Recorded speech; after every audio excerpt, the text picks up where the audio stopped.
Seorang anak laki-laki sedang duduk di atas rel kereta. Sedikit pun tidak sadar bahwa di belakangnya ada sebuah kereta yang siap menabraknya. Temannya berteriak padanya untuk segera beranjak dari sana. Kenny! Sedetik kemudian. Wow, bagaimana kau bisa melakukannya? Xiaomei mengira si anak hanya melakukan sebuah prank. Tapi anak itu berkata bahwa ia sedang menunggu ibunya. Ibu berkata kalau suatu saat aku tersesat, aku hanya perlu menunggunya di tempat yang sama. Xiaomei adalah seorang perempuan yang dapat bicara dengan arwah. Ketika ia melihat sesuatu di belakang bocah kecil itu, tiba-tiba tersadar bahwa anak yang berada di hadapannya itu telah tiada. Saat ia melihat ke belakang, anak laki-laki itu telah menghilang. Sesampainya di rumah, Xiaomei mencari berita bulan Oktober tahun lalu di internet. Sebuah mobil pribadi tabrakan dengan kereta api, merenggut nyawa bocah laki-laki tadi. Suaminya tak paham lalu bertanya padanya, mengapa ia masih berkeliaran di tengah kita? Hantu tidak kenal waktu. Bocah itu sedang menunggu ibunya. Xiaomei memutuskan untuk menolong bocah malang itu. Bila tidak maka bocah itu akan terus menunggu.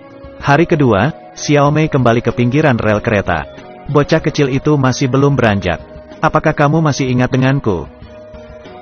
Aku ingin ibuku. Aku tahu di mana ibumu berada. Apakah kamu mau mencarinya bersamaku?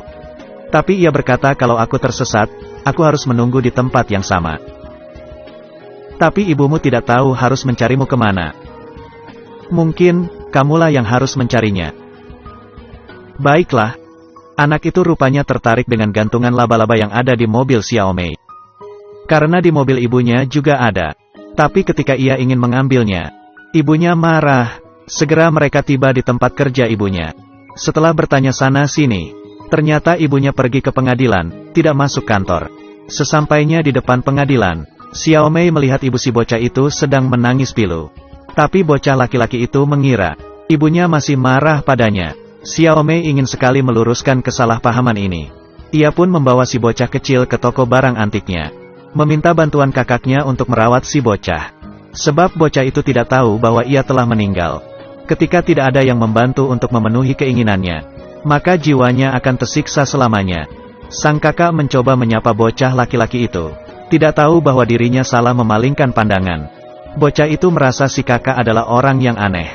Xiaomei pun berbohong dengan memberitahu bahwa si kakak adalah orang buta. Xiaomei pun menemukan alamat rumah si bocah, lalu memberitahu maksud dan tujuan kedatangannya. Orang tuanya tentu saja tidak percaya dengan perkataan Xiaomei. Sang ayah mengira Xiaomei adalah seorang dukun penipu. Tapi sang ibu memperlakukan Xiaomei dengan ramah. Xiaomei berkata kepada sang ibu bahwa anaknya sedang menunggunya.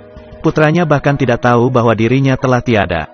Bila ibu bersedia, aku bisa membantumu untuk berbicara dengannya. Setelah mengetahuinya, ibu si bocah sangat terkejut. Namun ia malah menolak bantuan Xiaomei. Karena ia tidak berani lagi untuk berurusan dengan kejadian yang menyayat perasaannya itu. Xiaomei hanya bisa meninggalkan kartu namanya. Pergi dengan putus asa. Sesampainya Xiaomei di rumah, ia sedang makan malam bersama keluarga. Tiba-tiba televisi di ruang tamu menyala. Setelah Xiaomei melihat si bocah, ia memperkenalkan suaminya kepadanya, dan menyuruh suaminya untuk menyapa si bocah. Hai, Kenny. Hai. Pagi hari kedua, ayah si bocah pergi ke toko antik Xiaomei. Dia memperingati Xiaomei agar tidak mengusik keluarganya. Sejak kedatangannya di hari itu, istrinya terus menangis. Ia mengira Xiaomei telah memanfaatkan orang yang telah meninggal untuk menipu. Kemudian sang ayah pergi dengan amat marah. Saat itu, teman si bocah datang ke toko antik. Ia memberitahu Xiaomei, dirinya tidak akan pergi bermain lagi di sekitar rel kereta. Karena ibunya berkata, bocah laki-laki itu sudah tiada. Tapi bocah itu menentangnya berkata, aku sangat nyata. Tidak. Ibuku berkata kamu hanya makhluk yang muncul di imajinasiku saja. Keduanya pun bertengkar hebat. Bocah itu menyuruh Xiaomei untuk membuktikan bahwa dirinya itu nyata. Tanpa menunggu Xiaomei berbicara, bocah itu kembali berkata, aku bukanlah hantu. Xiaomei segera keluar mengejarnya. Setelah sekian lama mencari akhirnya menemukan bocah itu. Xiaomei bertanya kepadanya, apakah kau tahu arti dari meninggal? Kura-kura peliharaanku meninggal. Ketika aku terbangun, ia sudah menghilang. Ketika aku mencarinya, ayah berkata bahwa ia telah meninggal. Lalu ia membuang kura-kura itu. Bahkan aku belum mengucapkan salam perpisahan padanya. Apakah aku juga bisa terlupakan seperti kura-kura itu? Tidak, semua orang mengingatmu. Apakah aku sudah tidak bisa melihat mereka semua? Ayahku, ibuku, dan adik perempuanku. Kamu punya kesempatan untuk mengucapkan salam perpisahan kepada mereka. Tapi aku tidak ingin berpisah dengan mereka. Aku akan kesepian. Saat itu, nenek Xiaomei tiba-tiba muncul. Setelah Xiaomei memalingkan pandangannya, bocah di sampingnya tiba-tiba menghilang. Di perjalanan pulang bersama neneknya, sang nenek membeli gantungan laba-laba yang sama persis. Xiaomei kembali menengok ke belakang. Melihat bocah itu bersembunyi di belakang kaca, ia pun meninggalkan sang nenek dan mengejar si bocah itu. Tapi sang anak lagi-lagi menghilang. Saat itu juga, bocah itu telah pulang ke rumahnya. Mendekat ke wajah ibunya lalu berkata, "Ibu, apakah kau marah padaku?" Nampaknya si ibu menyadari keberadaan putranya. Sang anak juga datang menghampiri kamar ayahnya. "Apakah kau sedang menungguku?" "Aku di sini, aku sudah pulang." "Ayah, maafkan aku. Aku tidak ingin meninggalkanmu." "Jangan menangis, ayah."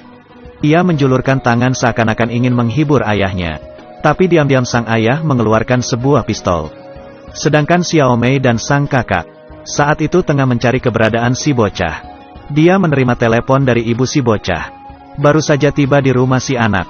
Tanpa panjang lebar ibunya berkata, ia seperti merasakan keberadaan anaknya. Xiaomei pun menemukan si bocah di dalam kamar. Bocah itu memberitahu Xiaomei, ayahnya mungkin ingin melakukan tindakan buruk.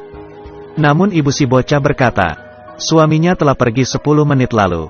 Xiaomei pun bertanya tentang kronologi kejadian di tahun itu. Sebuah kenangan pahit pun terbesit di pikiran. Malam hari itu, dia membawa kedua anaknya pulang dengan mengendarai mobil. Saat itu, anaknya terus merengek minta diambilkan gantungan laba-laba. Sang ibu menelepon lalu memberitahu suaminya. Mobilnya sudah mogok 2 kali. Suaminya sangat emosi, karena si penjual mobil telah menjamin bahwa mobilnya tidak ada masalah. Tapi kemudian mobil itu mogok kembali, namun di atas jalur kereta. Mendengar alarm bahwa sebentar lagi kereta akan melintas, sang ibu segera membawa turun putranya dari mobil, dan juga menggendong putrinya lalu kabur. Namun ketika ia melihat ke belakang, ternyata putranya kembali masuk ke dalam mobil, pergi mengambil gantungan laba-laba tadi. Kenny. Setelah mendengar kronologi kejadian itu, Xiaomei mengambil kesimpulan bahwa sang ayah pasti pergi mencari si penjual mobil untuk balas dendam. Kemudian, bocah itu menemukan ayahnya. Ayah, sudah jangan marah. Mari kita pulang, oke. Sang ayah turun dari mobil, lalu bertarung dengan si penjual mobil keparat itu. Beruntung Xiaomei dan suaminya datang tepat waktu, pergi mencegah tindakan ayah si bocah itu. Namun sedetik kemudian, sang ayah malah mengeluarkan pistolnya. Xiaomei pun segera menahan aksi sang ayah, dan memberitahu apa yang sedang dikatakan putranya. Kamu pernah mengajarkannya agar mengumpulkan semua perasaan buruk menjadi sebuah bola besar, lalu menendangnya jauh sampai ke bulan. Dia memohon agar kamu juga melakukan hal yang sama sekarang. Mendengar itu semua, sang ayah menangis sambil menurunkan pistolnya. Sang anak berlari ke arah ayahnya lalu memeluknya. Semuanya akan baik-baik saja, ayah. Semuanya akan baik-baik saja. Tak lama kemudian Xiaomei membawa bocah itu pulang ke rumahnya, dan mengucapkan salam untuk terakhirnya kepada sang ibu. Xiaomei memberitahu sang ibu, putranya sekarang dapat pergi dengan tenang. Dia selama ini mengira bahwa ibunya masih memarahinya. Sang ibu berkata, semuanya adalah salah dia. Harusnya dia meyakinkan diri bahwa putranya sudah tidak ada di mobil. Saat itu sang ibu nangis terisak-isak. Aku seharusnya. Si anak perlahan mengusap rambut ibunya. Beritahu ibuku, aku menyayanginya. Aku sangat mencintaimu, Kenny. Aku tidak ingin kamu takut. Karena di surga sana sangatlah indah. Nenek akan menemanimu di sana. Dan juga kura-kura kecilku. Tentu saja, kemudian bocah laki-laki itu melihat sebersit cahaya putih. Xiaomei menyuruhnya untuk masuk dengan berani. Sang anak mengusap pipi ibunya. Aku mencintaimu, Ibu. Dia telah pergi, betulkah? Ya, dia telah pergi.